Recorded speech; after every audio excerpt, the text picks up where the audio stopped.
To introduce Roy Sykes, who will be your moderator this morning.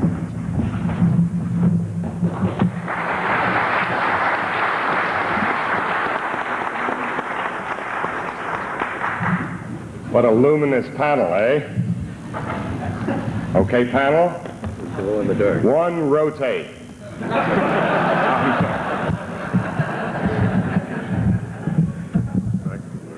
After dinner game at one of the conferences.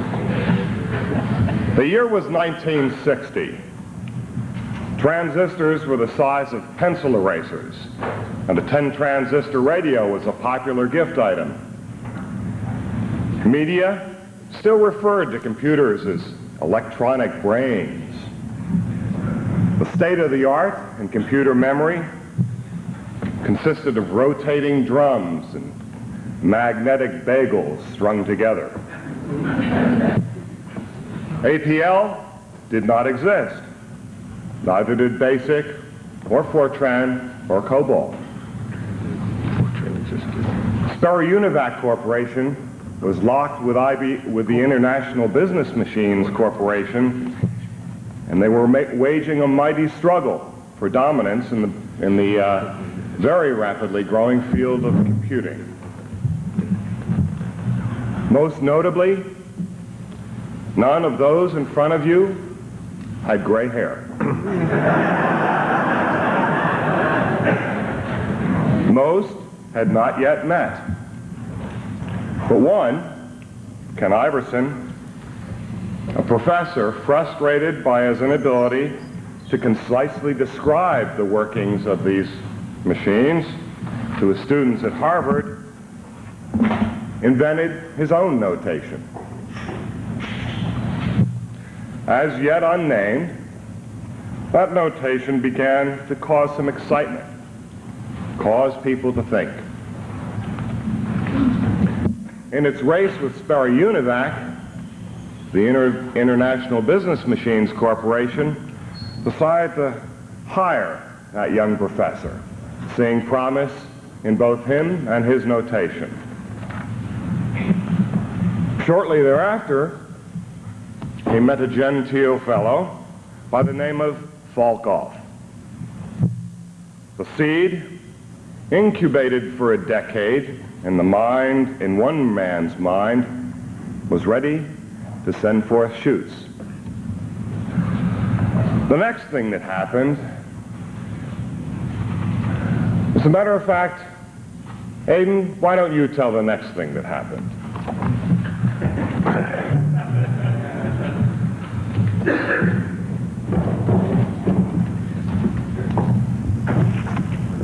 What, is there a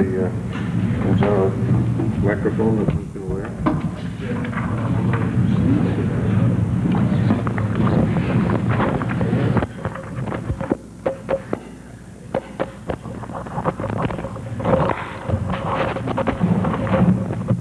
Well, actually, I'll have to go back to say the prior thing that happened. The prior thing that happened is that Ken and I found ourselves working for the same man in IBM Research, a man by the name of Lyle Johnson, who I believe had received his computer training, or some of it, under 𝗟𝗏𝗡𝗥𝗦. And among the things that Lyle taught me, and he was my first mentor in this business, was always ask the customers what they want and then don't pay any attention to it. And that's how we designed APL.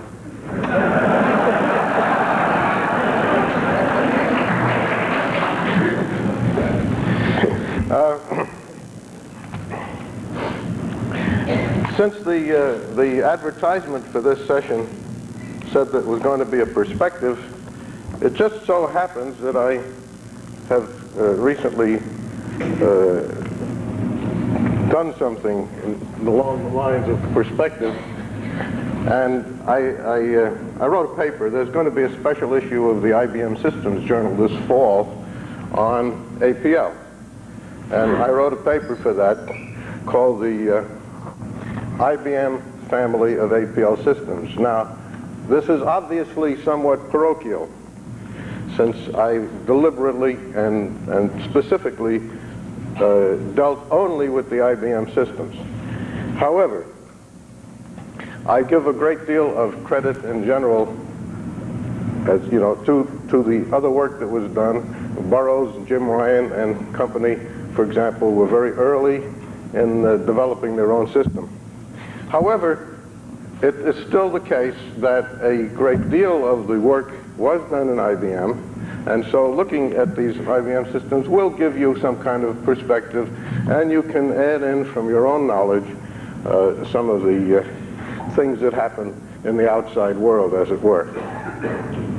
I will do this rather quickly. This diagram was not prepared as a foil. It was really prepared to be printed, and so it's probably not the best. But there you see the very first glimmer was PAT, the personalized array translator which Herbert Hellerman produced for the 1620.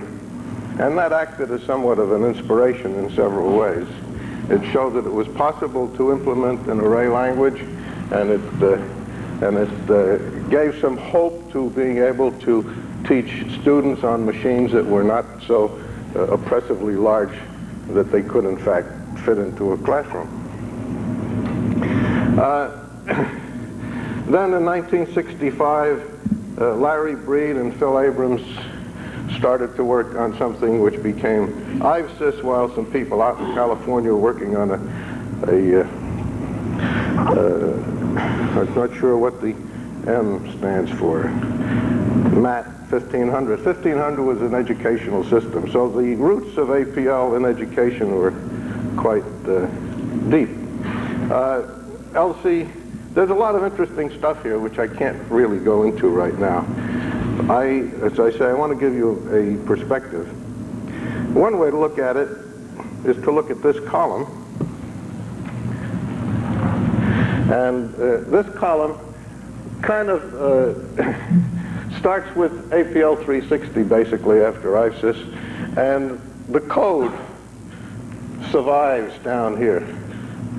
A lot of the APL 360 code goes right down through the end APL-SV. And early on, somebody in the Cambridge Scientific Center decided to put APL on CMS. And in Palo Alto Scientific Center, they started working on microcode. And back in research, we did the APL for the 1130 and so forth. And here we see, giving you the whole thing there, it's a little bit messy, but not entirely intolerable.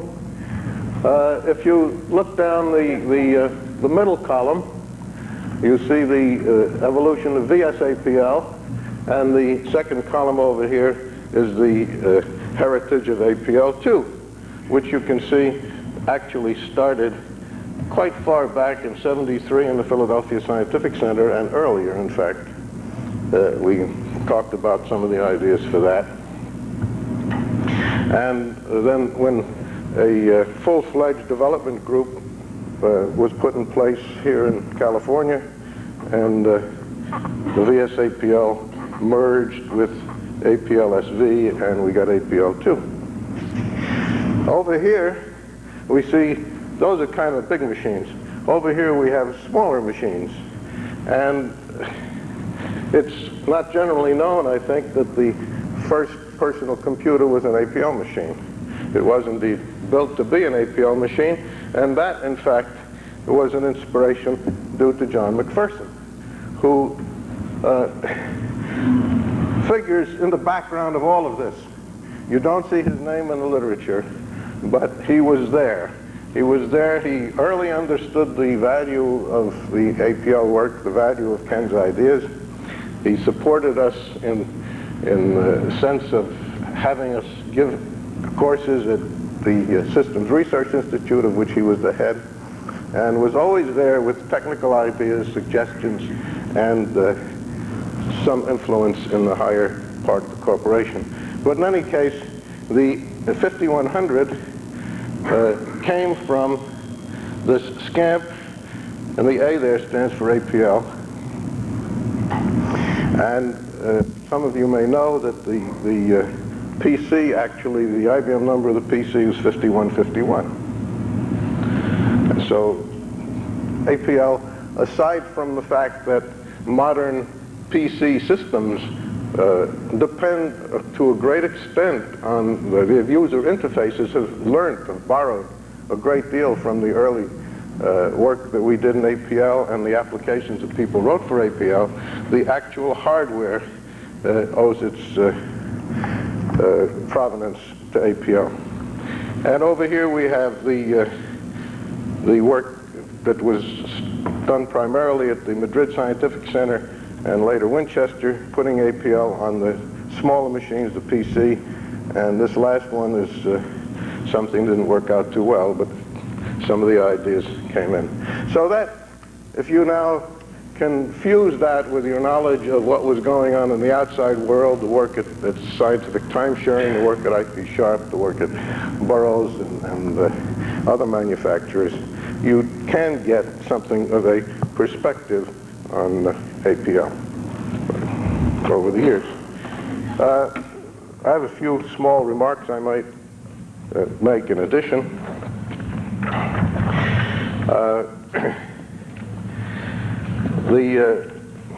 I mentioned Lyle Johnson, and Herb is here, and John McPherson is here. Another name that is never heard is the name of Henry Ernst, who was the higher level manager of the particular group in the IBM research when we did the implementation. And we owe a great deal to him. Larry probably can speak to that better than I can. But I remember that Henry said, what you have may be okay, but unless it's reliable, unless you can really depend on it, I'm not going to let you, go ahead and offer it to people. So he insisted on a quality standard, which turned out to be extremely important. I think I'll stop there. I have a few anecdotes, but others may have them as well. And maybe I'll get a chance before we're over to speak again.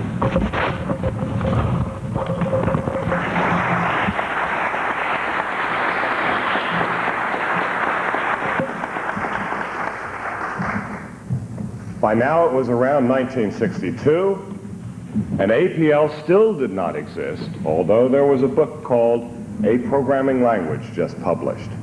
This furthered the excitement, expanded the word of this new notation that Dr. Iverson had invented. Perhaps the next interesting thing that happened had nothing to do with APL.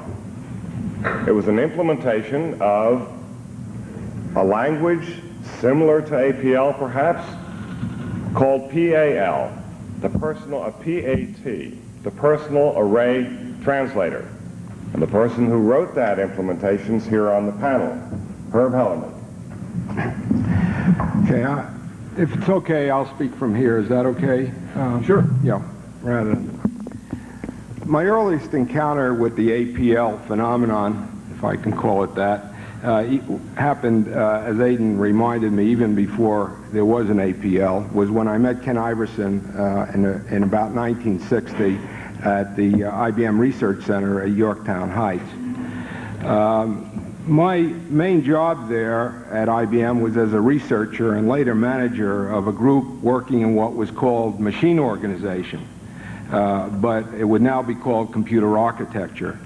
And APL was a powerful new tool for precisely describing computer architectures.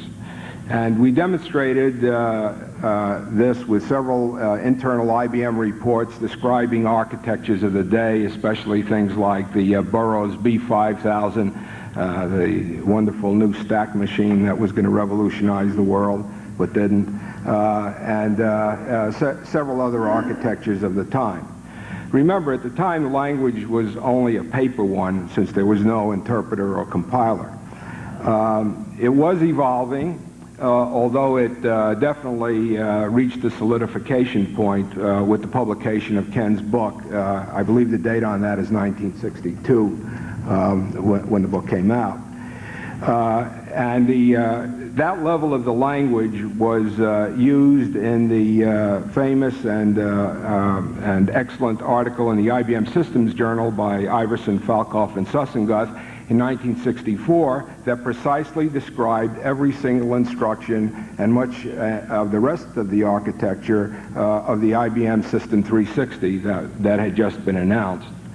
My own book, Digital Computer System Principles, published by McGraw-Hill in 1967, used the same level of the language to describe many hardware and software algorithms, thereby providing a unifying influence to these two subjects within two covers.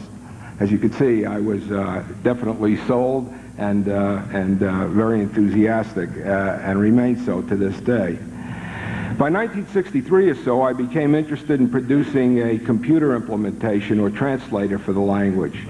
In fact, and Ken can contradict me, he often does, but my recollection of the day was in 1963 that I was more interested in a translator than he was, since his main interest seemed to be in using the notation and language for human communications and for use by scientists in the mathematical community. But I was after a translator, and I tried to interest people in IBM to write one, since I didn't have the skill, nor did the people under me in the machine organization group have the skill to write a translator. We tried in many approaches, didn't have much success, until the IBM Computer Center committed part-time of one programmer, a gentleman by the name of Joe Harry. That's another name that sort of has disappeared in the midst. But Joe Harry worked for several months on a compiler for APL, what would be the first compiler. He even had part of it working, but it never was finished, and IBM management in its great wisdom pulled him off the project to work on something else, and nothing ever came of that effort. In about 1963, I decided to take matters into my own hands, and I proposed that I write an APL implementation.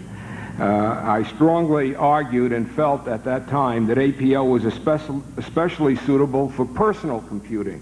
Why did I think this? It was because of its array orientation allowed the programmer user to specify more work with fewer keystrokes than any other language, and also because the same user could think faster and better with APL paradigms than with those of other languages.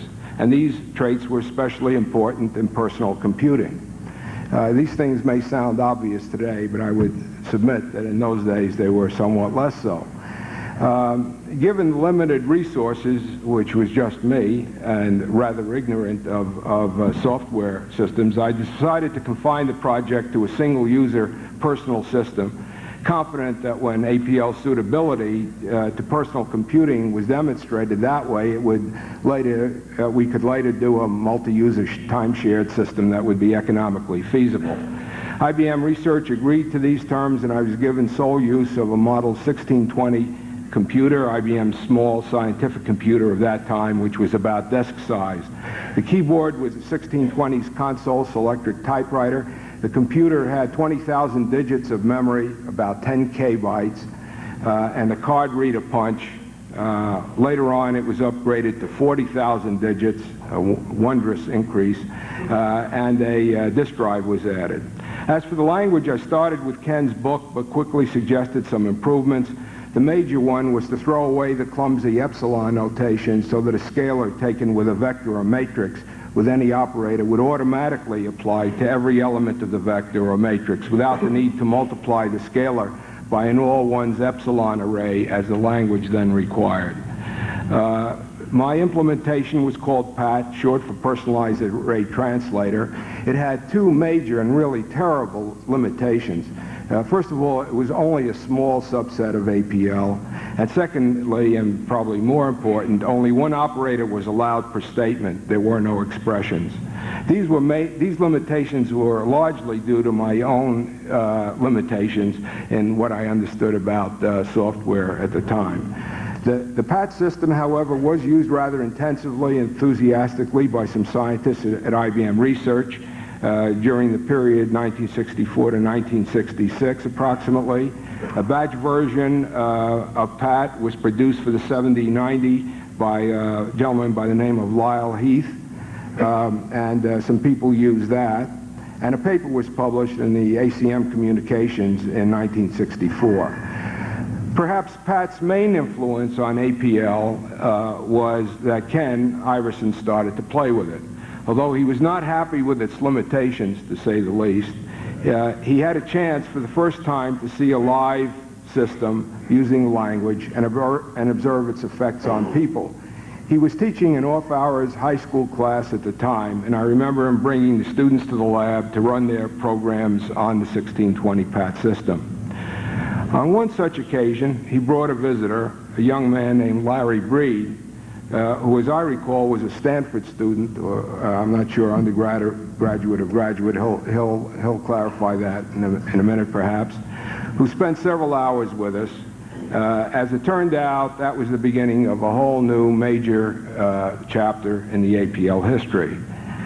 Just briefly, since that time, I left IBM in 1969 with my APL enthusiasm intact to design a new professionally oriented graduate program at the State University of New York at Binghamton. It was and is a mainly liberal arts college. APL was selected as the program's first programming language.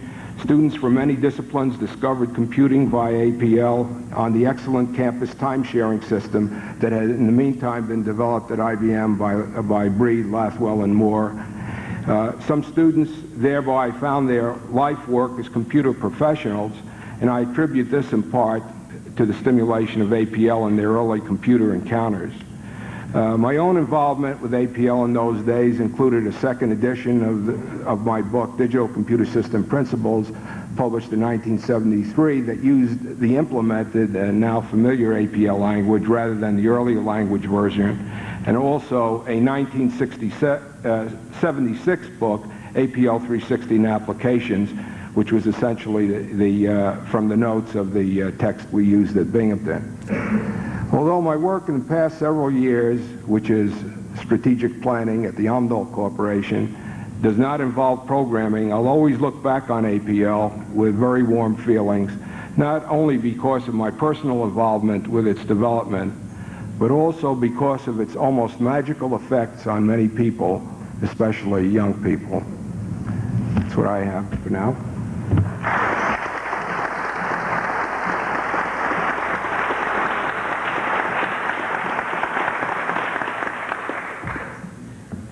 There were other people involved in the early development, as you've heard alluded to by the first two panelists, who aren't here, either because they couldn't come or because,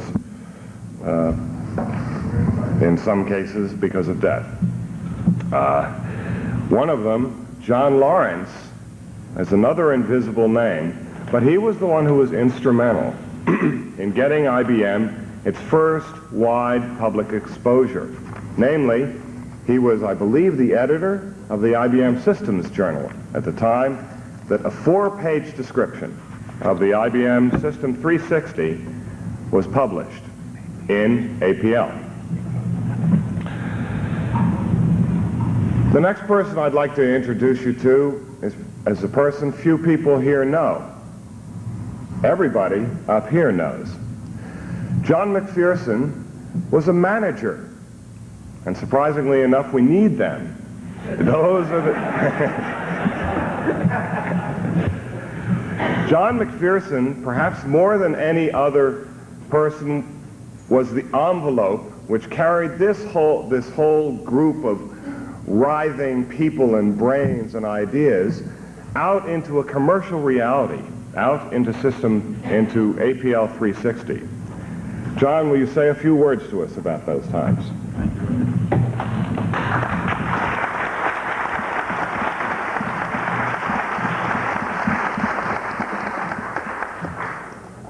Before I start, I want to ask him, is this microphone working so everybody can hear what's said from up here? I had real trouble when I in the audience most of this week, and I don't want to either speak too rapidly or too long.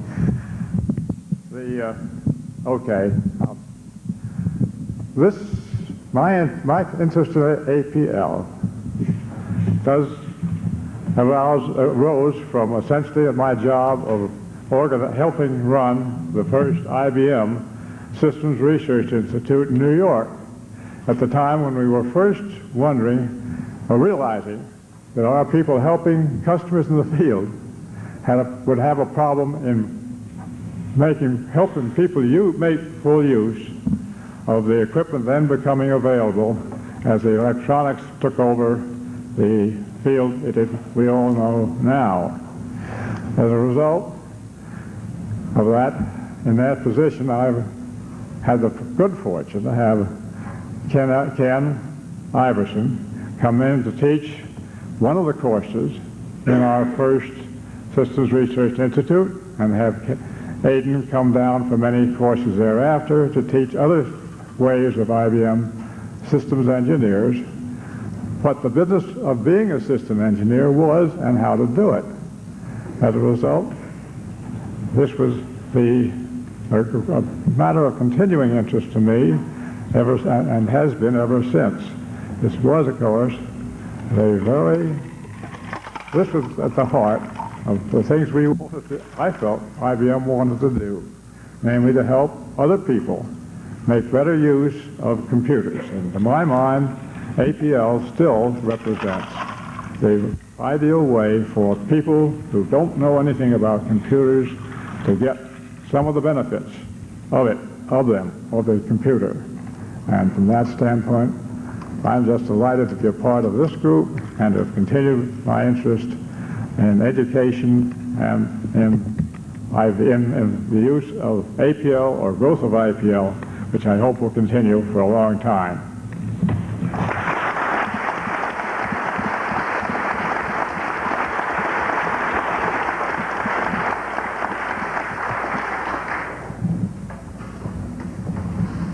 Unlike most managers, John is clearly a man of few words. The next step, I would say, was implementation. Implementations started with a prototypical personalized array translator. The next thing that was done was here at Stanford. The scene shifts across the country now. Somebody who could not be here, Phil Abrams, wrote as his doctoral thesis a thesis called an APL machine, which describes an ideal and as yet so far unimplemented pair of machines which would implement APL.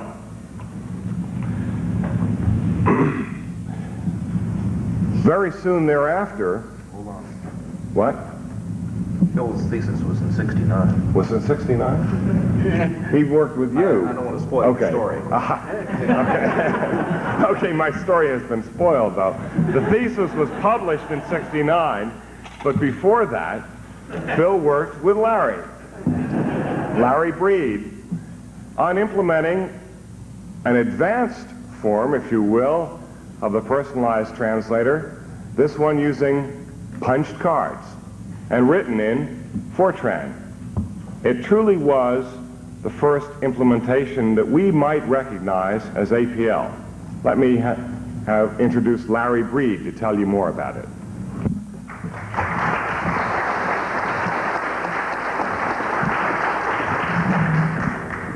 I would like to talk about Stanford's connections and contributions to APL. They go farther back than most people realize. In about 1959 or 60, George Forsythe was getting excited about computers, and within the math department here, beginning to create a computer science department. It was largely his enthusiasm as the head of the computer science part of the math department that got me and Roger involved. I I recall that in '62, he invited, or he urged, he took his broom and shooed all the students out to a seminar. Heads of departments have to do a lot of that, but he shooed everyone out to a seminar where over at SRI, some fellow named Iverson was talking about something, and Roger and I were in the audience, and Ken was talking about his new book and what you could do with the notation there. A lot of it went over my head, but I recall Roger muttering for days after about what a wonderful language this would be for expressing matrix algorithms, and what a great way what a good language for implementing really efficient execution of matrix operations. But that was sort of a one-time event, and it just sat there for a while. I had introduced Roger to computing at Stanford when there was a 650 here, and they just brought in the giant Burroughs 220. It had 5,000 words of decimal memory, had a 200 microsecond add time, which was damn fast.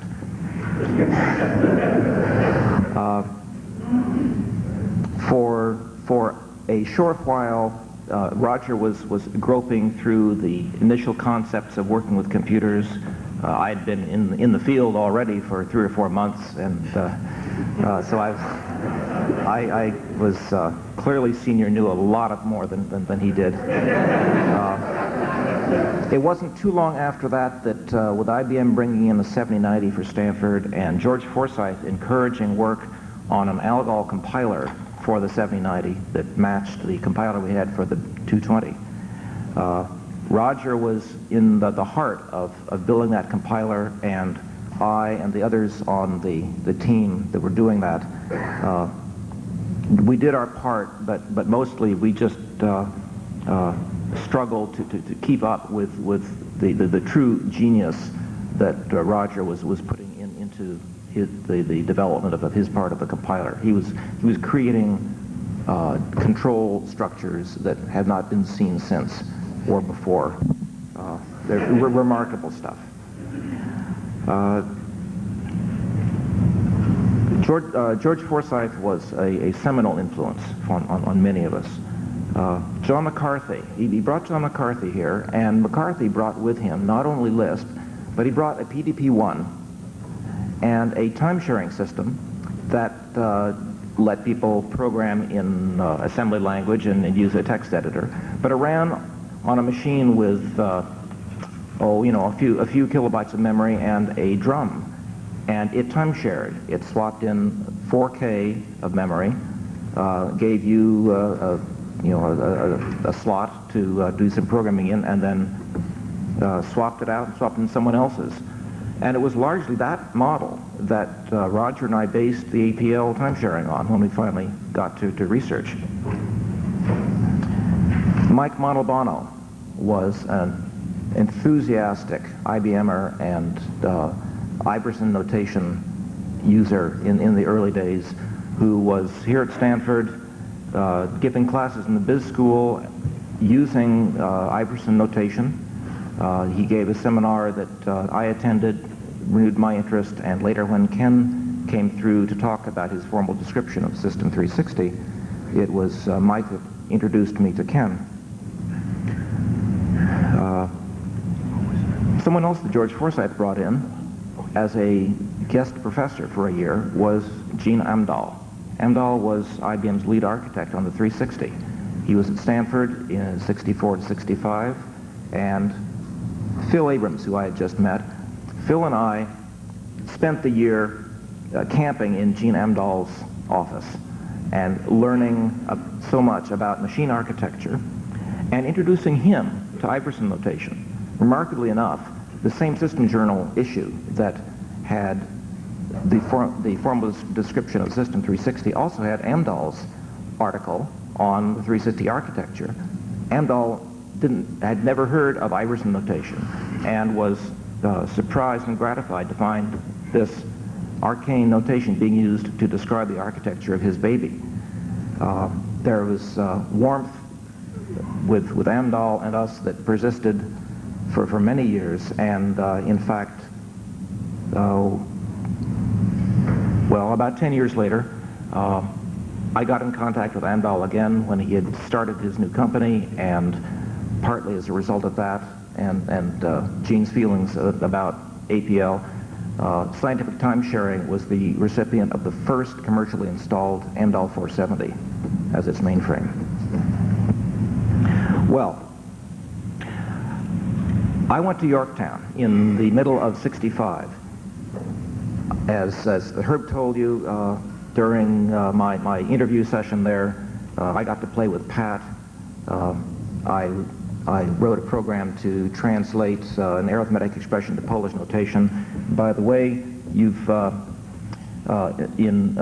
I implemented the stack with something like S equals 1 shift of S. You've got a bug there. It overwrites S. So you might want to fix that.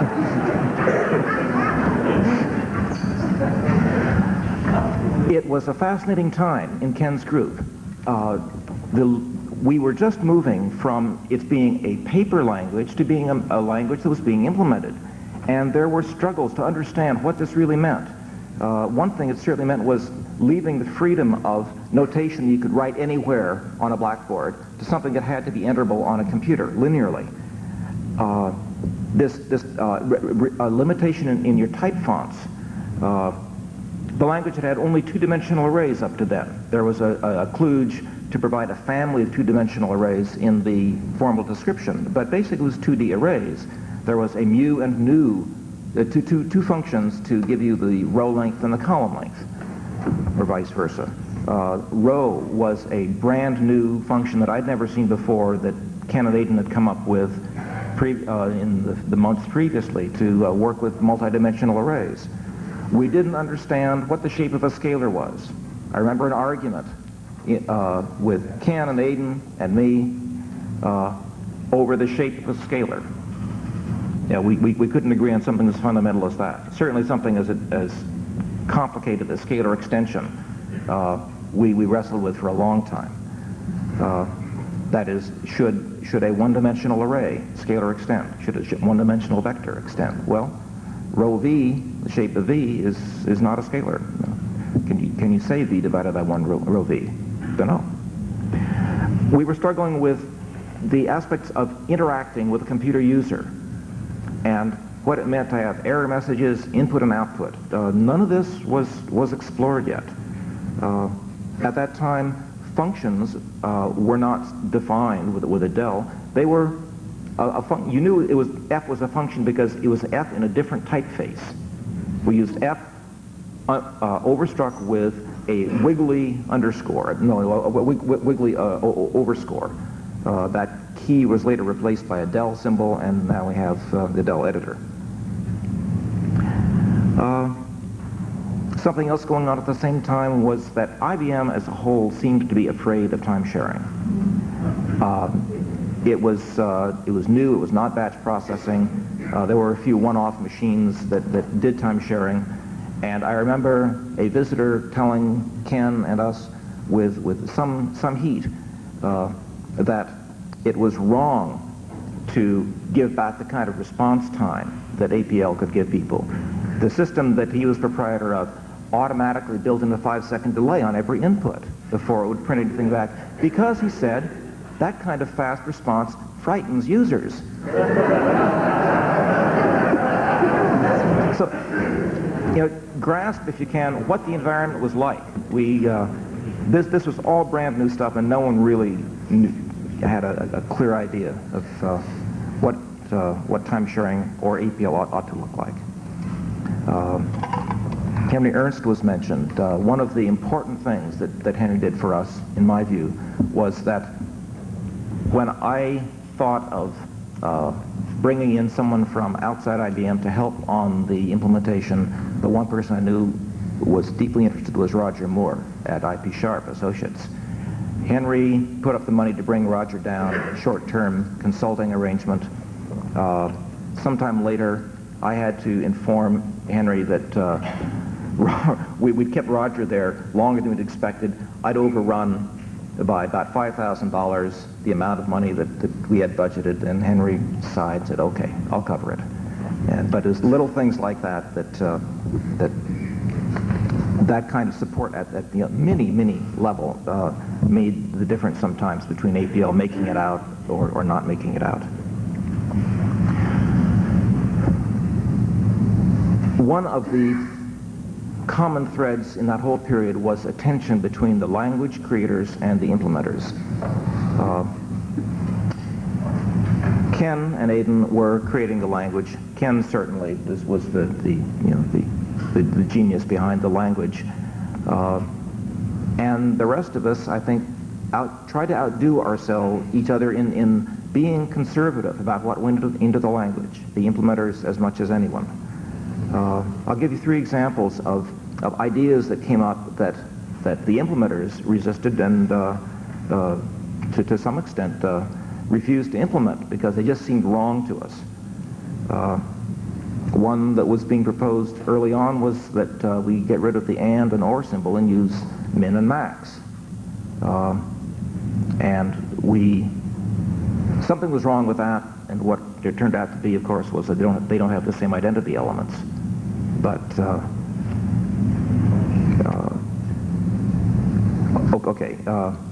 we knew early on when APL 360 was going that people needed trig functions, sine, cosine, and so forth. Ken said, let's use monadic less than and equal as sine and cosine. Dick laughed when I thought that was a horrible idea, and we didn't put it in. And that fortunately gave us the grace time for Eugene to come up with the wonderful notion of circular functions. A third one was Adin's notion that we could leave the commas out between numbers and we would have vector numeric constants. Dick and I knew that there was something wrong with the syntax there, and again, we refused to implement it.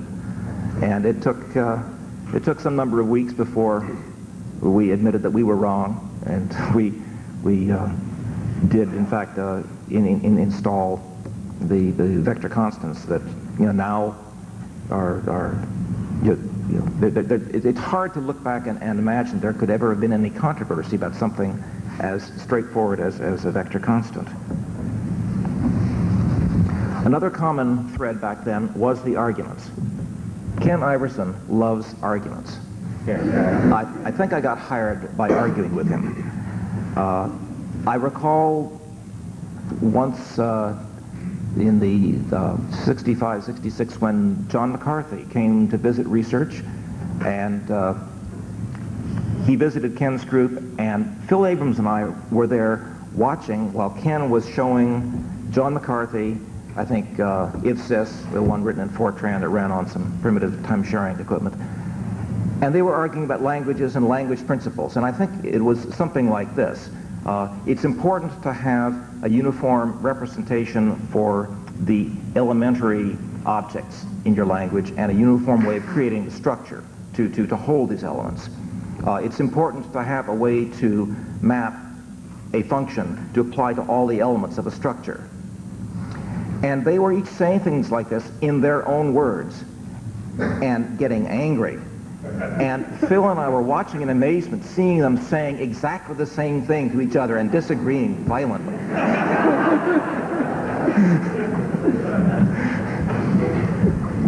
But arguments, blackboard arguments that echoed down the hall were characteristic of the group and one of the exciting things about working there. And because that was so much the mode, I, for a while, kind of overlooked a quiet, soft-spoken person who did not really get into these loud arguments. His name was Eugene McDonnell. He started working, when I became aware of him, he was working up the road on the project that later became the 360 and 370 time-sharing with the virtual hardware and so forth. When I didn't know who he was making the way smooth for us to get the 𝗖𝗛𝗧 onto the experimental 7090 with paging hardware. Later he found disks for us that let us continue to run and do development on our Model 50 when there was a disk famine and there was no storage to be had. Later, in conversations with him, I was delighted to discover that this was not just a computer nerd. This was someone with a classical background who would come in saying, you know, do you realize that APL is the Greek root that means simple and not yet fully formed?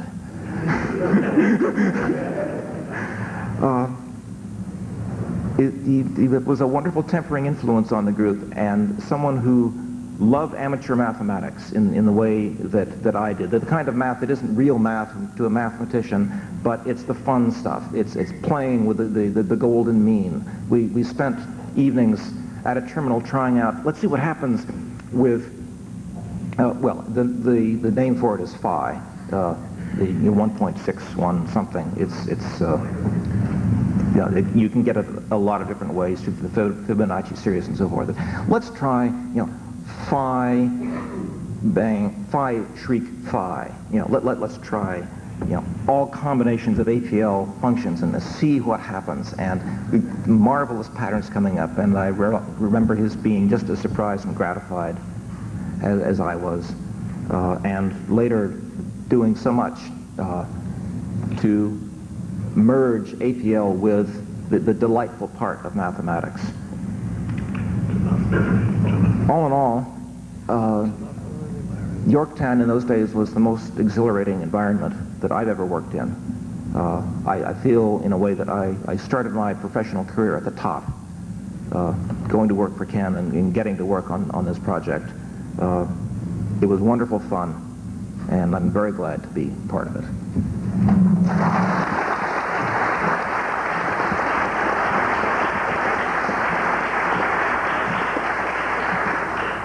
Well, Larry introduced Eugene McDonnell better than I could, but I would like to say one thing about Eugene. In the early 60s, Eugene was a time-sharing salesman. And perhaps he's the only one up here who can represent anything about sales, being that Al Rose is not here. In any case, to us, Eugene probably contributed more functions in less symbols than anybody on the panel. So please welcome Eugene McDonnell.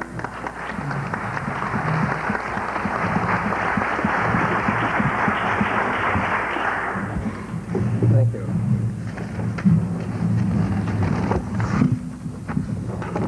In the year 1300, 𝗠𝗘𝗥𝗦 was 35 years old. In the year 1961, when I first saw Iverson notation, I was 35. Dante wrote the Divine Comedy as a result of some experiences he had in the year 1300, and I've been writing about APL ever since I was exposed to it in 1961. The first time I saw it was very shortly after I joined IBM, and I saw someone reading some, I think the process is called hectography, some hectographed pages. These are the sort of things your grade school kids bring home that the teacher has duplicated with a sort of a purple ink. And looking at this, I was intrigued by what it represented without being able to understand any of it. But it looked to me as if it should be something that had some material substance to it. And this turned out to be some draft notes that the fellow had received when he attended a course given at the Systems Research Institute that John McPherson was talking about, a course that had been taught by Ken Iverson. So I found this congenial, and one of the reasons I found it congenial was that I had been programming for a while already, as I had come to IBM with a background in computer programming. And I had developed certain practices, styles of writing flowcharts and such that to me were congenial. I had been in a business area of programming, developing payroll systems and that sort of thing, though I don't have a background in accounting or anything of that sort. And I had come to the conclusion that there was some fundamental thing in the business data processing that I had been exposed to that was mathematical in nature that the accountants I worked with had no conception of. And it was the kind of thing that I developed for my own use, which is a sort of a semi-mathematical notation, found an almost exact correspondence in these hectograph notes. I was working for a man named John Coombs in IBM in White Plains. John gave me the charter once of looking through all of the research projects that were underway in the Yorktown Heights Research Laboratory, Yorktown Heights. See if I could find anything that had some relevance, some bearing on the educational projects that he was interested in getting me going on. And I found one in particular and said, this sounds interesting as if it might have some relevance. It was called Machine Descriptions. I said, could you tell me anything about this, John? What is this? He said, that's a couple of guys up at research who are trying to describe machines in a new notation. This was another connection I found with that hectograph pages. This is still 1961. I eventually found out the names of the people who were involved with that, the hectograph pages and the machine description. And one evening in September of 1962, I attended a voluntary education course, the first session of which in 𝗑𝗔𝗡𝗘𝗥𝗦, New York, the research laboratory.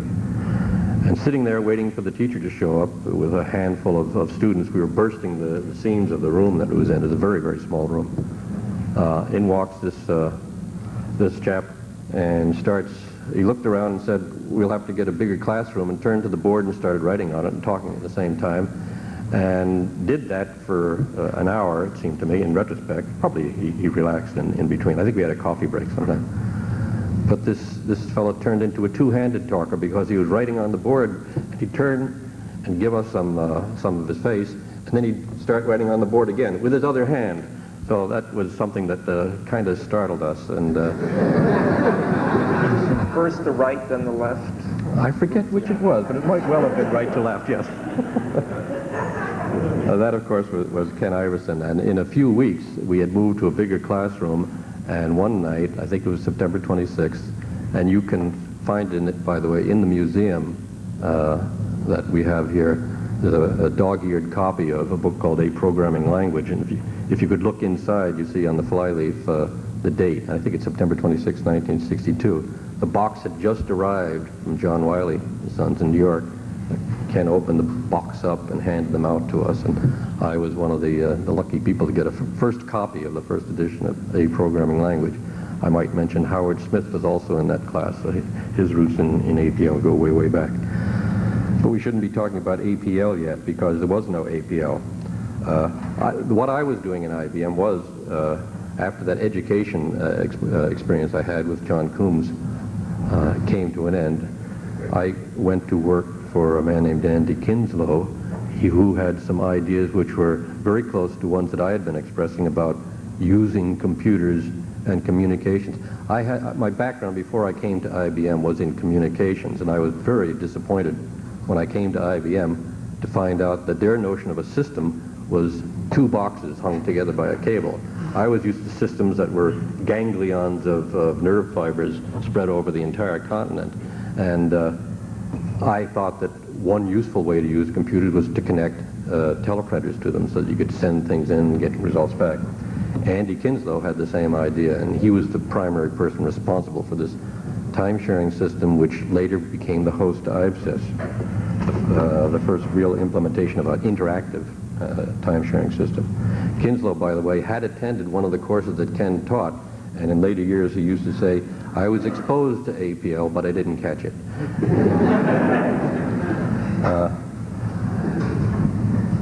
As you heard Roger say, Larry say earlier, I should say one other thing about Larry. I should have begun by thanking him for the nice things he said about me, and I want to tell you a story about something nice that was said about him by someone else, not me. I had come to Stanford in the early days of the TSS project, the successor to a 7090 project, and I gave a talk before John McCarthy's class of students. about the design of this time-sharing system. And when the time came for the questions to be asked, one kind of surly-sounding young fellow asked me the question, why had I designed such a lousy floating point system for the 360 architecture? I hastened to disabuse this young man of my complicity in this affair altogether, and I can't, in all honesty, say who it was. I didn't know the identity of the fellow, but several years later, when I did in fact run across Larry, I found out that he had been in John McCarthy's class, and I suspect that he could well have been that snotty kid. Okay, but anyway, the batch system that they had turned into an interactive system, and it ran on this system that I had been working on designing. And I'll tell you some more about my contributions in that area. But my first reaction to this when I saw it, I sat down at a 1050 terminal and did some things with it, and I was aghast. This is terrible. What have they done to Iverson notation? Here they've done and created a complete new language that is completely different from Iverson notation. And they've just done a terrible thing. I don't have any choice in fonts. It has to be a typewriter font. And look at the way they do subscripting with those ugly brackets. This is just dreadful. And where are trees, for goodness sake? That was my first reaction. At the same time that I was getting my first exposure to this terminal, I was reading a copy of Computing Reviews, which had a review in it by Gene Samet, one of the progenitors of COBOL, which he was reviewing Ken's 1962 book. So 3 years after it was published, it was finally reviewed. And she said, it has some interest, but don't spend too much time on it because this is an unimplementable language. And this is at a time when I was using the first implementation of it. I gradually came to overcome my initial reaction to this terminal system called IVSys, which became APL, and had some warm feelings to it for quite a long period of time after that. I should say, my contribution to the APL 360 system when it came out is that the designers of APL 360 chose to use the exact same sign-off message that I had designed for the TSM project in the APL 360 project. So when you said right paren off, you got the how much accumulated CPU time and connection time you'd had to date and so forth. That was my gift to you.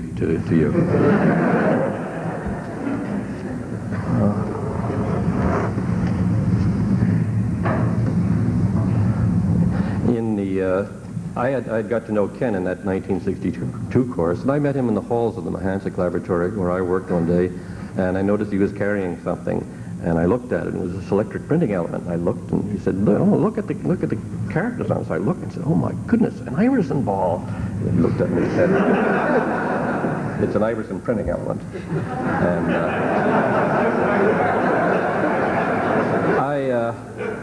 I'm also responsible for having showed Ken his first 2741. We had advanced versions of these from Lexington, Kentucky in our laboratory, and he hadn't seen one before, and his eyes lit up because he had only seen the 1050, which is bad as the 2741 eventually came to be in our minds. The 1050 was a lot worse. Okay, there's some history that is associated with the development of APL 360 that you may not have heard. I don't think you've heard from earlier speakers. And that is one of the very senior people in IBM had gone to a prep school. Arthur Watson or Dick Watson had gone to a prep school in New England, and I don't know, it was Hotchkiss. And they had been exposed to this brand new thing called BASIC, and General Electric computers were running BASIC, and terminals connected to this General Electric computer were there in Hotchkiss, and this apparently drove Dick Watson up the wall, and he went back to Armonk and said, we have to have something like that to replace that, and soon. So they looked all over the corporation. They came up with a couple of candidates. One of them was QuickTran, sometimes called SlowTran. And that turned out to be not really much more than turning a terminal into a key punch, and that was thrown away. But then he was turned on to the Iverson group at research, and through his great influences, he was able to expedite the delivery of a Model 50 computer to them and also a 2702 communications controller. I think Larry's told about my contributions in lending equipment to these guys, so I won't go over that. One of the nice things about, the thing that really convinced me about the good qualities of the terminal system, which became APL when they put it on the 360, was the quality of the implementation. I think that the success of APL owes at least as much to the quality of that implementation as to the notation underlying it. I know that people in the early days of time sharing that Larry began to describe to you, the systems were terrible. They were just awful. They'd fail, and they'd give wrong answers, and they'd just do awful things to people. The APL 360 terminal system was the first really reliable time-sharing system that I had ever experienced, and I think that was the underlying reason for the reception of the Grace Murray Hopper Award by Larry and Dick and Roger when they received it in the 70s. I remember, I'm not sure if I saw this, I heard someone else tell me about it, how Roger Moore could stand next to the disk drive in the machine room and hear the thing clicking, click, click, click, as the scheduler went over the disk drive surface, and could tell you how many people were signed on. This is another thing that that APL computer was the first computer in IBM ever to run in the dark. It was required by company policy that no computer was ever to run in the absence of an operator. I think the APL system was the only one that ran without an operator. They turned the lights off in the room, so you'd walk by this ghostly lit room and see sparkling lights on the console, but nobody in it. And they had to get special permission, fight to get special permission to do that. Another celebrated event was one afternoon, sitting in the cafeteria at research, very lovely room, snow falling outside, deepening on the Taconic Parkway, and people were sort of expecting, when are they going to close it, when are they going to close it? Finally, an announcement came over. Because of the snowstorm and hazardous driving conditions, the laboratory is going to be closed. The APL system will continue running. Burst of applause.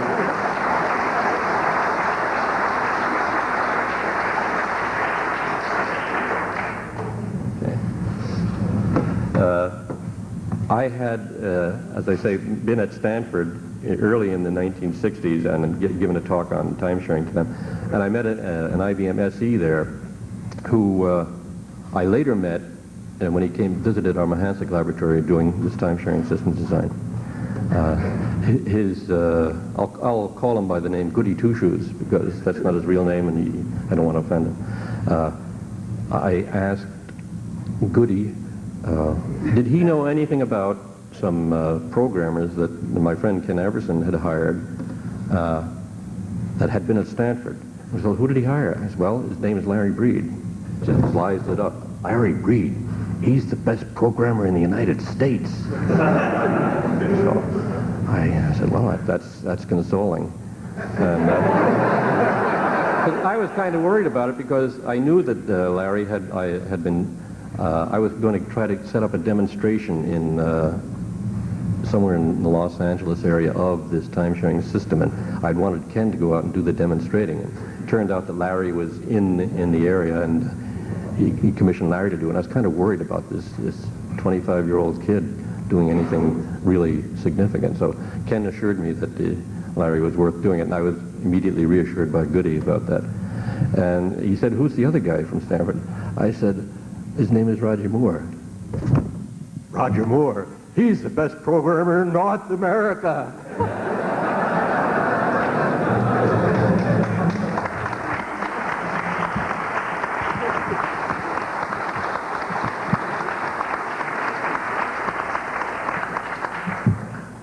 If Larry Breed was Mr. Interpreter, Roger Moore was Mr. Supervisor. The interpreter is the thing that executes the APL symbols that we see.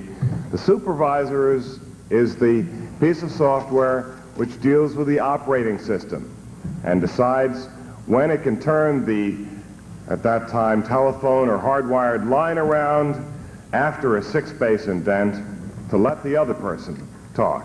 And perhaps Roger is more responsible for interacting with us every day in our usage of APL than anybody else.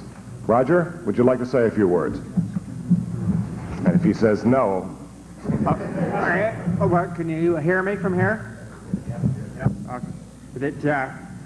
I originally left the Black Valgol gang at Stanford to go up to Canada, where I wrote an algol compiler, and then in 1966 rejoined Larry at research as a contract programmer.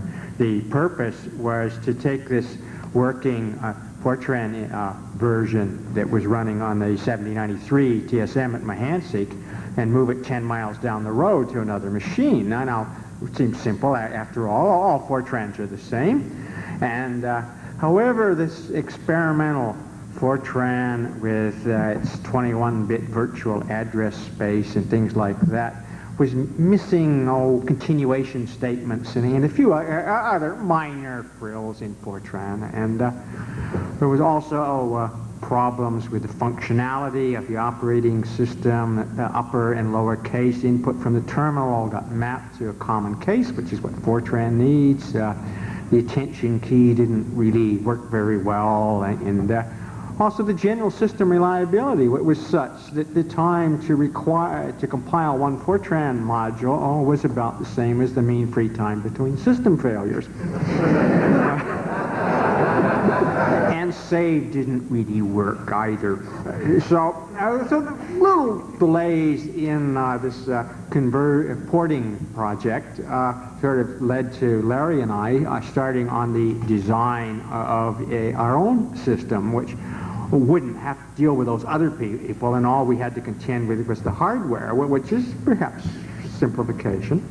So we just started on a scheduler design for a time-sharing system.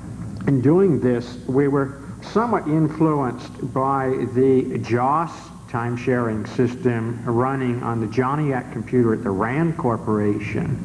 That we didn't particularly like the language which they were executing, but the kind of service they wanted to give to the user sort of agreed with the model that Eugene was describing. That is, you had people out there looking at teleprinters, and there were 3 classes of user. There was somebody that was interacting with the system, that is, he was typing, getting short output, staring at it, typing more. There was somebody else who was output bound, or printing wallpaper, and the 3rd class of user was someone who was compute bound. And the states came to us from the RAND Corporation, and the intent was to give fairly good service to the interactive user and to keep the printer running at full speed, and the compute-bound users get what's left over in the way of cycles. And so that was the design objective of the scheduler.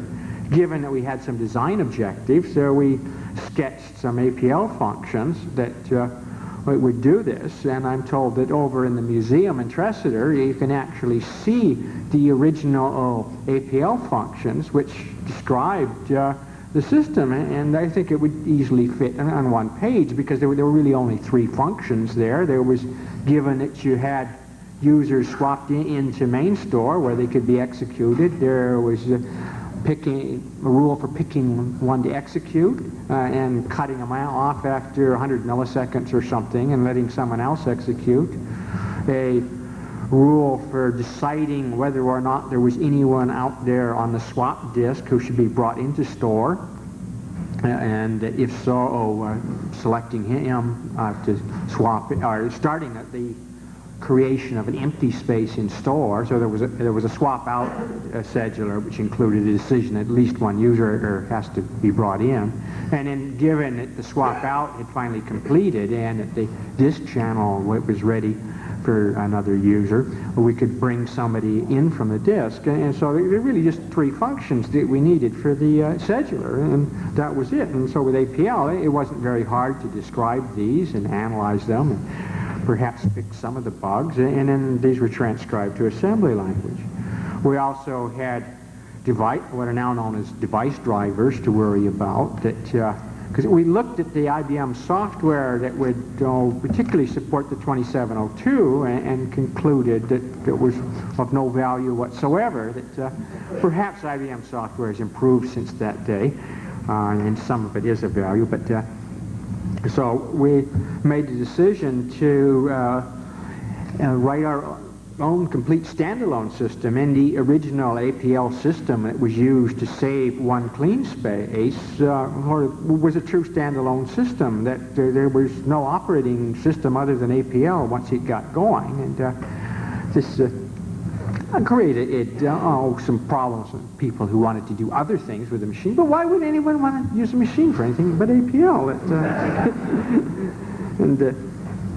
So we the disk was, I guess, the easier one. That we were somewhat inspired by the PDP-1, I think, particularly more on the design of the disk I/O driver than for the scheduler in the PDP-1 system, to which Larry alluded. It was more of a virtual machine concept than was the APL, where in the original APL there are all sorts of pieces of the machine to which you had no access. Your only I/O was through the terminal, whereas the PDP-1 system was more ambitious with regard to the I/O.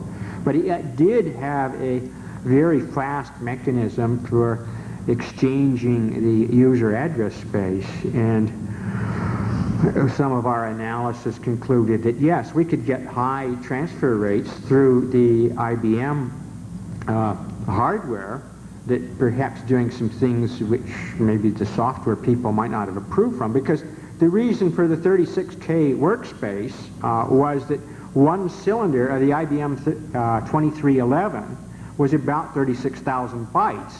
And so we could read or write one cylinder in a spiral motion without any head motion, and so you could get fairly high transfer rates there, and this was an important thing in the performance.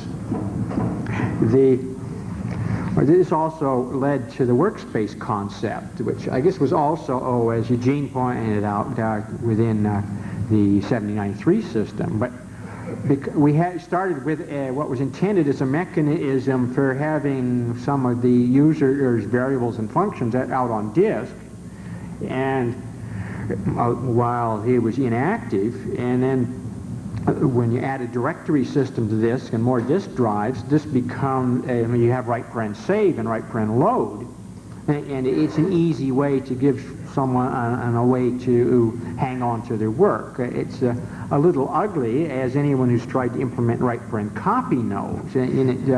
Right paren copy is a difficult thing to implement, although we'd always realized it was an important tool for building on old work and moving your utility functions from one workspace to another. But the hardware, so that was a hardware artifact that I guess we still have. The workspace sizes have increased, and it's been a little awkward in some ways to swap a 16 megabyte workspace even with modern disk drive speed. So perhaps that artifact, which still persists, it causes some problems today where the environment with virtual store and they are somewhat different.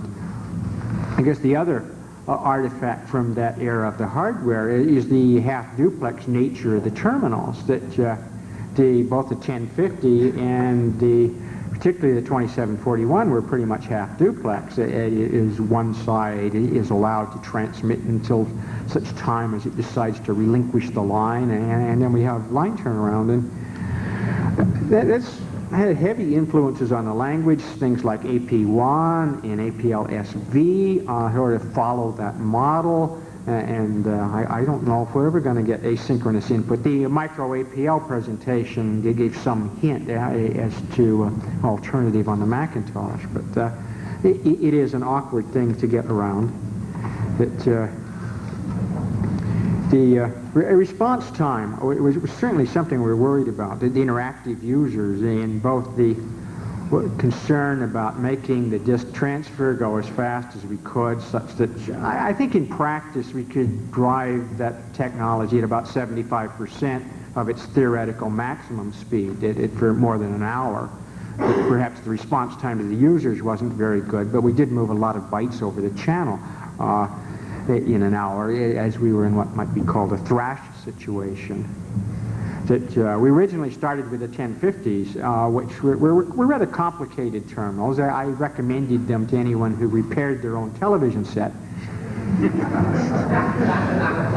But when we got the 2741, which was somewhat simpler and was willing to accept output from the computer, or even though it was not mechanically ready, our response time test was to clear all the mechanical tab stops in the 2741, push the tab key, and then 2, and then return. And if the system was working properly, the 2 would be printed while the carriage was still returning. This took about a second.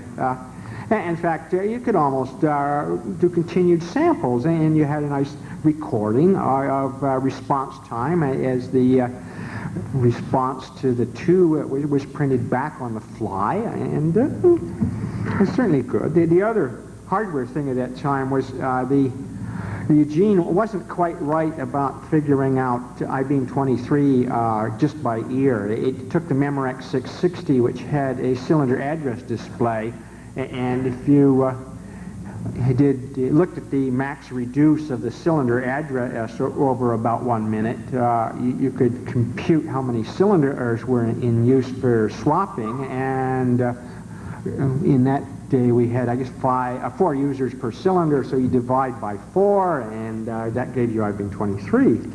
But just count the legs and divide by 4, huh? Yes, exactly.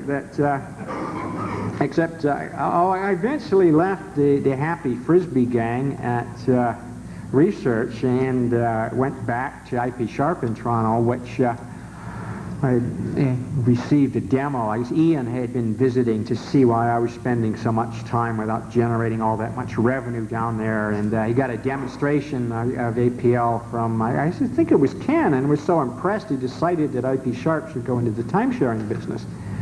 And so thus we left the official program supplier ranks, and then I became a mere user, and then it was important that we pressure IBM, and there were things such as the Share APL project, which existed to pressure IBM to do this, and Garth Foster was such a good man at leaning on IBM, and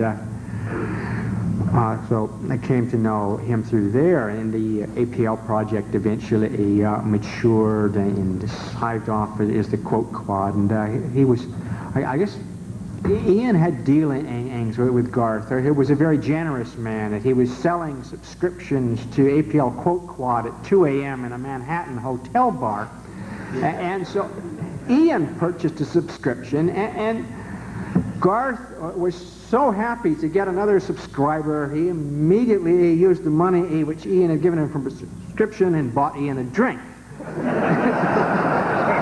Well, with that,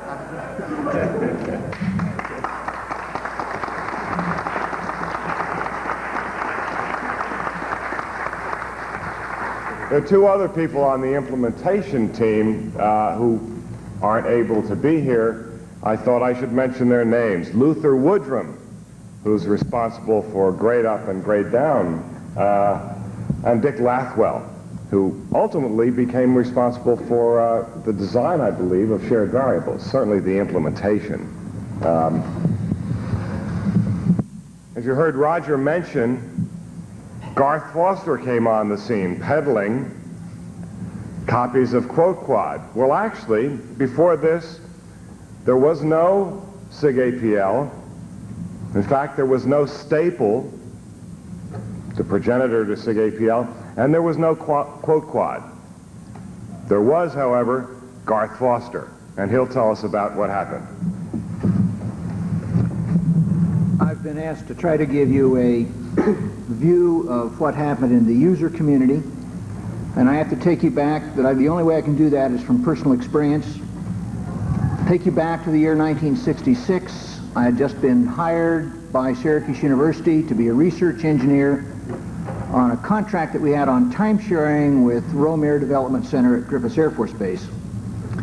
And I had sort of gotten into my work, and early in the fall, the project director came to me and said, "Oh, by the way, I'm going on leave in January. You're going to have to take over the liaison with this little side project we've got running with IBM Yorktown Heights, where we have access to an experimental time-sharing service called APL from a fellow by the name of Kenneth Iverson." So I was handed a copy of the 1962 book and the description of System 360 and set off to find out about it, and eventually we got one of the copies of the first user manual. Our sign-on was at Syracuse was 1052. They began at 1,000, so we were pretty early on. We had a 1052 terminal, which eventually Ken came in and saw the plastic overlay on it and told us about the 2741, which he obviously learned of from Eugene McDonnell. In 1967, I was out taking part in that contract to try to find out what time sharing was doing about communications command and control, and attended a conference in Cleveland, of all places, where there are some 35, 40 professionals gathered around talking about how computers could be used in communication command and control, and the big thing was Calvin Moore's track language, which could be implemented on a PDP-4, PDP-8 in less than 4K 𝗠𝗢𝗄𝗏.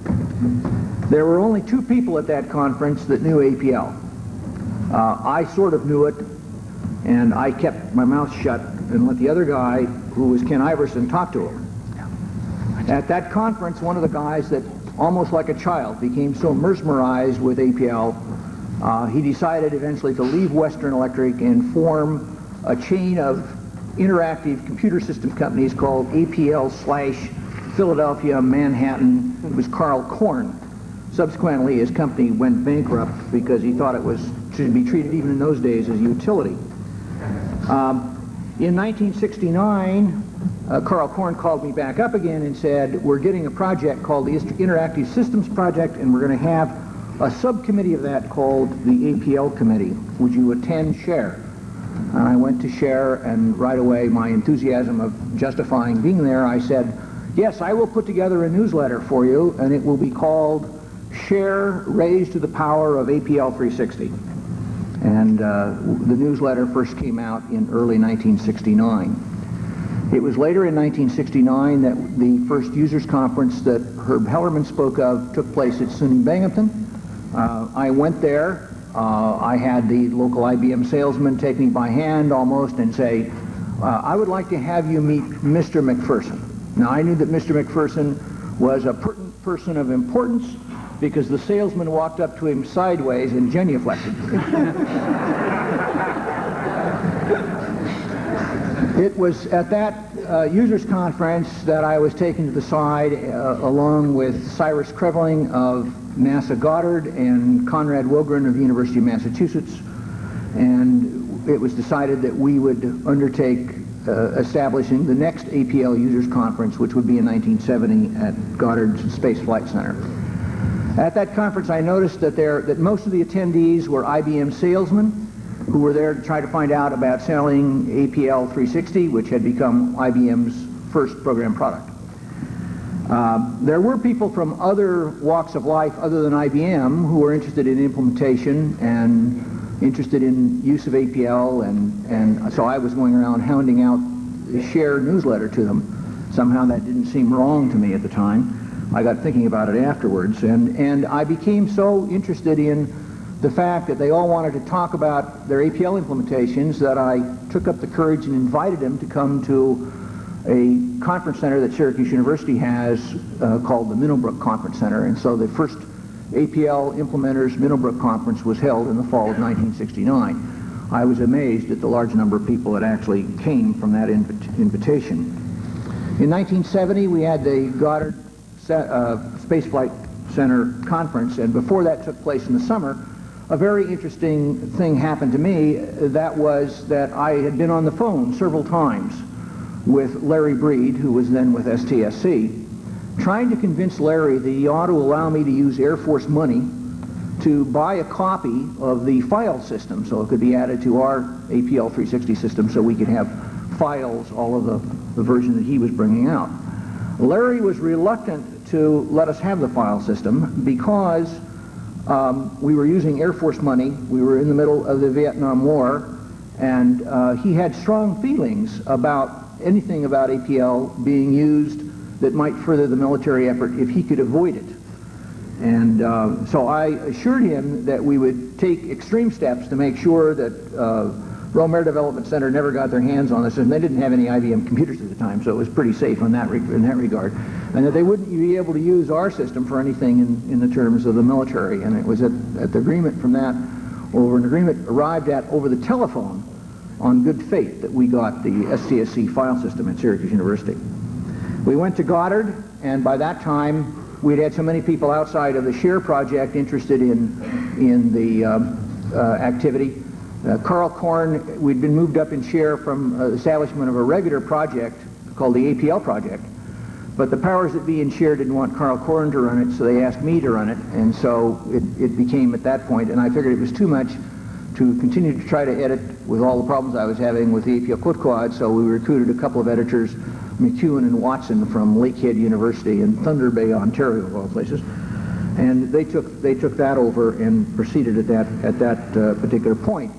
It was during the Goddard conference that a group of people decided that they really wanted to have an organization for APL inside of ACM, and a set of some 25, 35 signatures was gathered together, and I was given that set of signatures to take to ACM and ask if we could become a part of ACM. I took it down, and Jean Sammet herself turned us down. And subsequently, there's a longer tale for which we have no time this morning at that particular point in time, and suffice it to say that eventually cooler heads did prevail by the time we got to 72 and 73, that we actually had established by that time originally a group called Staple, which was the SIG-Plan Technical Committee on APL, and then later it became SIG-APL when they actually created it. We were the first instance of technical committees inside of SIG-Plan. They subsequently created ones for PL1, Fortran, and ADA, but we were the first. And so we pioneered in organizational efforts even there. This content of, in closing, this content of, as Eugene McDonnell said, of Ken Iverson's habit of writing with one hand and then the other almost got me in trouble, and that's the last story that I want to relate to you this morning. Back in the time frame of the 67, we were getting ready to, I had become so convinced that APL was the only way for Syracuse University to go that in 1968, I wrote a position paper to the administration, and the director of the computing center, 𝗠𝗏𝗡𝗏𝗏𝗏, who's here today, was going to be coming for a meeting where we were going to be presenting to the vice president of the university that we ought to go buy some additional hardware, and we ought to establish it. Only we would buy the hardware on the condition we got APL 360. It had not yet been released. 𝗠𝗏𝗡𝗏𝗏's furnace broke down on that cold Syracuse day, and I ended up presenting to the vice president, and I thought the whole thing is lost after I finished the presentation. A few days later, 𝗠𝗏𝗏𝗏 went into his office and said, "Here's my order for the equipment." Now, in those days, you could order equipment for 90 days, and you had 90 days to cancel the order with no penalty, but if it standed longer than 90 days, it was an order. And it turned out that spring in there, our chancellor was retiring. The two vice chancellors, each of whom expected to be named chancellor, were both passed over, and they both left the university. And there was no officer to countermand the order.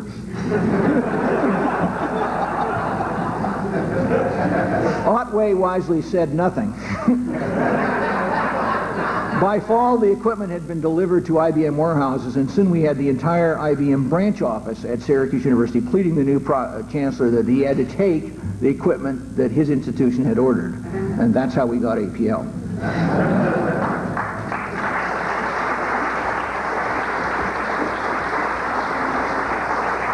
During that period of going from having the single terminal on the Yorktown Heights until we actually had our own system, we did a lot of selling internally.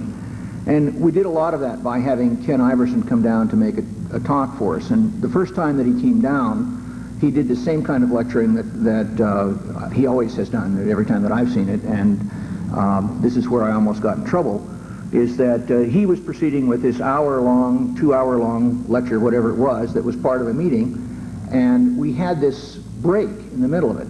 Now, I want you to sort of visualize this in your mind's eye if you can.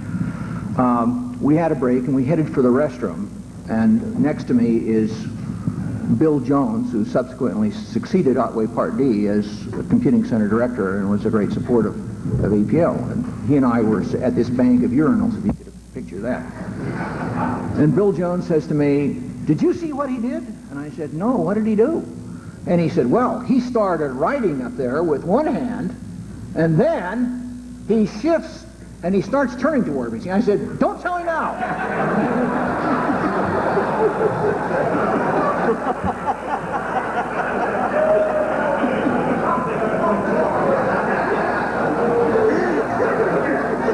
In the hallway, he pointed out to me that Ken was ambidextrous. I hadn't noticed. I'd been watching so intently on what was being written, and he was so taken by that, obviously, that he then subsequently asked Ken to autograph his copy of a programming language in both hands.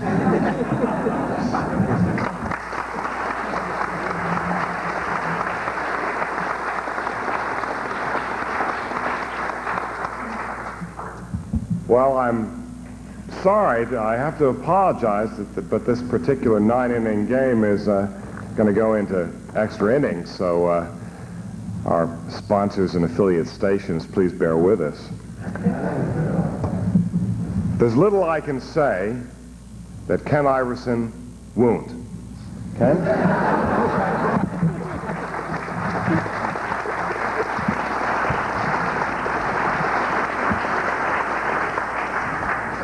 Well, I was about to say that I was relieved to see that Roy's organizing skill had left me with exactly negative 13 minutes. But now that he's declaring extra innings, perhaps I should declare a pause to let those of you who want lunch to leave.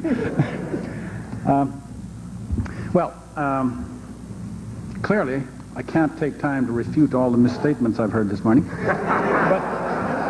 But I would like to just make a general warning that, as you probably understand, all oral presentations are highly suspect, if only because people like to be entertaining. And so I would like to suggest that if you really are interested in any of these matters, you really should consult some of the written sources. I have a note here. Well, they're suspect too, but at least they stand still while you can compare them. So I have a note here to mention the forthcoming Systems Journal article, but Adin has already mentioned that, so I won't spend any more time on it. I will mention things that you're already probably familiar with, the design of APL and the evolution of APL that Falkoff and I wrote years ago. But I'd also like to suggest that you take a look at some of the articles that are cited in there. One of them, of course, is Herb Hellerman's PAT system that's been mentioned. And another one I'd like to mention was an article by Eugene McDonnell. And I think that is interesting if you're interested in the development of the language, primarily because it takes one narrow area, namely the introduction of the vector notation and the negative, and examines it very carefully. And it's really surprising, and I think was flattering to find out how carefully we proceeded, how carefully and slowly we proceeded even on detailed matters like that. I'd also like to mention another source, which, although also oral, is recorded, and that was the film made by John Clark some years ago at one of the APL conferences. And mentioning that, I'd like to say this one will also be recorded, I understand, thanks to Vin Grinnell. But speaking of Clark, I'm reminded of something you might have seen in Mendonca's museum. There's a thin publication there by Clark in which he lists a co-author, which I've always believed to be fictitious, because it allowed him to use the title Explorations into APL by Lewis and Clark. And this deserved more than a titter, but I know that most of you are probably ignorant of American history, but you can look it up when you go home. Well, I said I didn't want to get into refutations, but there were a couple of things I really can't let pass in silence. And one was the comment by Larry Breed. He correctly said that the implementers would eventually do the things that Adin and I wanted, but the idea that they admitted error is ludicrous. And I'd also like to comment on a couple of things that that Herb Hellerman said.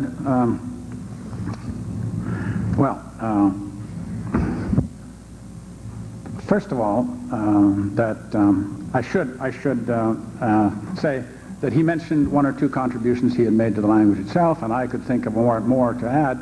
But he made a much more significant contribution, in my mind, and that was that he early got enthusiastic about the time sharing, which Eugene McDonnell and others have spoken a little about. And as usual, I just resisted it completely. But I am a quick study, so that when he finally forced me to try a terminal, I quickly realized it was the best idea I'd had for a long time.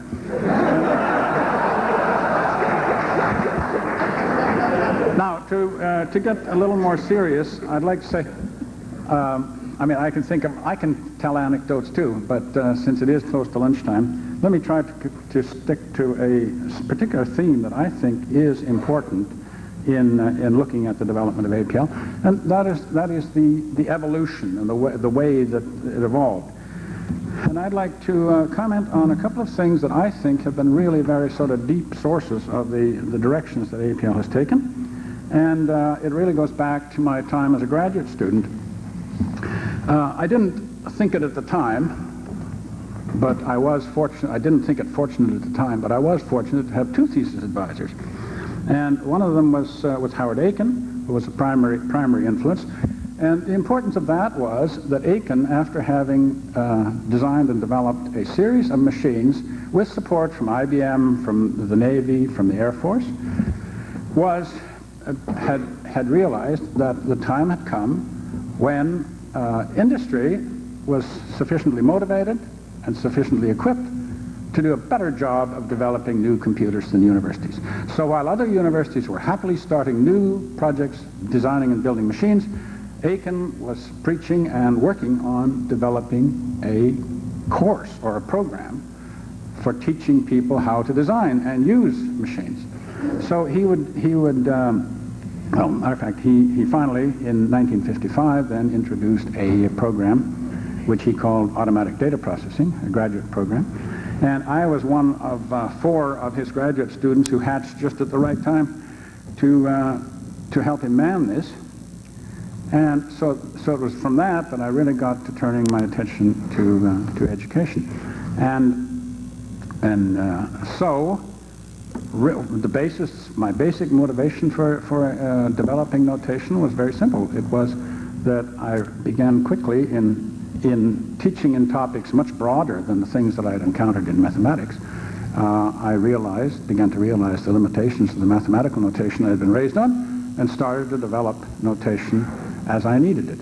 And as I turned from topic to topic, as I was forced to do, as Aiken got ideas for new courses, I just developed the notation and tried to use it systematically throughout. So that was the one motivation as a means of clear communication between humans. Now, my second advisor was Leontiev, and he was in economics, and he was one of the people of Aiken's colleagues who had been persuaded to start using computers in their work. And so that when I came along, he had a project which essentially was solving differential equations in connection with his economic models. And the result of that was that in my thesis, I quickly realized that in order to have something flexible enough to do any experimentation with the various methods that might prove useful, I found that the first thing that I had to do was to develop a reasonably useful matrix algebra language. So because of that, I had explicit experience in writing an interpreter. Now, the thing that I think is important about that is that when I came to thinking about language, although I did not undertake to do an interpreter, and in fact we did not undertake to do an interpreter for many years, that I was constantly aware of what was possible in a computer language. So that I did not, and we never did, I think, introduce fanciful things into a language that was unrealistic to interpret. So I think that these were the two sources, was the interest in communication because of having to teach, and the tempering ideas about what was reasonable to do in communicating with a computer. Well, let me just briefly say about in the further evolution of the language. The primary thing that sticks in my mind is the following, that as I said, I had to turn my attention to a variety of different fields, like we introduced a course in operations research and so on. And each time I did that, I would try to use or adapt the notation that I had already developed to use in this course. And after about 3 years, I found that, as you might expect, I did what everybody else did. You add bells and whistles continuously until I began to realize this is a hopeless project. And then I began to get a few insights which were essentially generalizations. As soon as I got the idea of the generalization of which what we now know as reduction and inner product and outer product, I began to realize that I could strip out all kinds of special cases, but this took a very, very lengthy and thorough revision. It's a lot of work to rework something like that. And I might mention that one of the things that I did not rework properly was the business of using a minimum. And that was one of the things that Herb contributed when I went to IBM. He said, why do you make minimum this complicated? And I explained to him why it was, and then realized that with the new facilities I had, it wasn't necessary. So anyway, what happened was a development motivated by applications. In this case, the application was teaching, and then a very ruthless culling of the material. And this takes many, many cycles to do this. Another time when we got a very serious culling was, of course, at the time when we undertook the implementation. And Adin can speak to this too, the fact that we really ruthlessly left out all kinds of things, many things which have gotten little attention since. I'll mention come back to one of them a little later, and that was the question of trees, which we simply left out. We were motivated more by things that we saw we absolutely necessarily had to have. And so there was a very thorough culling at that time, partly motivated by the limitations of our input devices, so on. But it really was quite a thorough culling, and I think the language benefited tremendously from this. Now, the sad part of the story is, of course, that success brings paralysis, and as soon as you get an implementation and you get lots of people depending on your work and using it and so on, it becomes more and more and more difficult. And this has been my experience, is that you soon get to the point where you really can't get anything interesting changed. Even switching companies doesn't seem to help very much.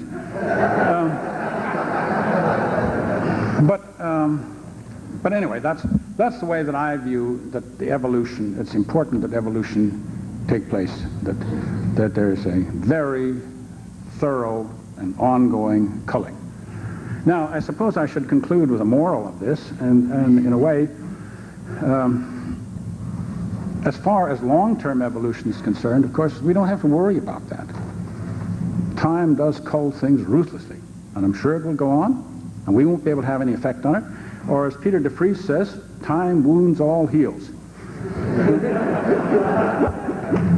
But I do think that we can take the kind of advice that a stock breeder might take from something like this. Namely, he can't expect to control the long-term evolution, what species are going to disappear, but he can control his own flock. And one thing that he knows is that he has to be ruthless in culling as he progresses in his breeding. And this is the one thing that it is impossible to sell to people who are making a living at it. I mean, especially, you're very reluctant to cull your herd in times of drought. Let me conclude, though, with a couple of comments on what I say are the unsung heroes of APL, and essentially it is the people who have promoted it. Some of them have been mentioned already, but from people who promote it and the people who use it, because I think that these are key. And let me mention first three fellow IBMers who have passed on, unfortunately. Rainer Kogan, who was probably none of you ever heard of, but he was very helpful, particularly in the early days, in organizing trips to Europe for Adin and I, and making sure we got in touch with the right people. There was Mike Montalbano, who has been mentioned. He's known, of course, primarily as the APL poet, who gave us the lyrics of Apple Blossom Time. But also, as was mentioned, he did some serious work in introducing APL in teaching in business schools. And then there was Bill Berquist, who again may not be known to very many of you, but the thing that stands out in my mind was that Bill, who remained an IBMer all his life, I think never got an assignment where he was supposed to use APL, but always managed to simply go on happily working at APL, no matter what his assignment. Now that's not that easy to do well, it was easier to do in IBM than it is today, I believe. But now, as far as the users are concerned, I think it's the users, it's the applications that are the only thing that are going to ensure the survival of the language. And one of the things that I think that is not appreciated is that this is something fairly long-term, and don't expect it to appear on the surface. I believe, well, in fact, I know, I could mention many different disciplines where there have been very, very important things going on and being used right now, but nobody, including APLers, know that it's in APL. One of the things that I mentioned is some of the stuff that Steve Jaffe is doing, and I'll mention, just to stick to one field in chemistry, and another in chemistry where Donald McIntyre has done some of the underlying work for a very distinguished chemist. And of course, I suppose neither McIntyre nor APL will get the credit for that in our lifetime, but never mind. This is the kind of thing that I think that will make the language survive. The second thing that applications people do to us is ensure the introduction of new ideas. And the one thing that I would stress here, which I believe that Adin and I stressed right from the beginning, was to be motivated by practical problems, and to always try to talk to people who were doing problems, not to people who were theorizing about wouldn't it be nice to have this or that. And in particular, people who not only tackle problems, but do them in an APL way. In other words, implement them in present APL, no matter how awkward it is, and then you understand clearly and can make a decision about whether or not this should be incorporated in the language as such. And this, I would like to mention David Steinbrook, who has, as I mentioned earlier, I had spent a lot of attention on trees in my 1962 book, but we just ruthlessly left it out. I know that there have been some proposals for trees, most of which I don't understand, but Steinbrook's I think I do, because he's written it in APL. Furthermore, he was motivated by a very practical problem, namely, he is interested in notation for musical composition. So, with that, I will let you go to lunch unless Roy has other ideas. Thanks.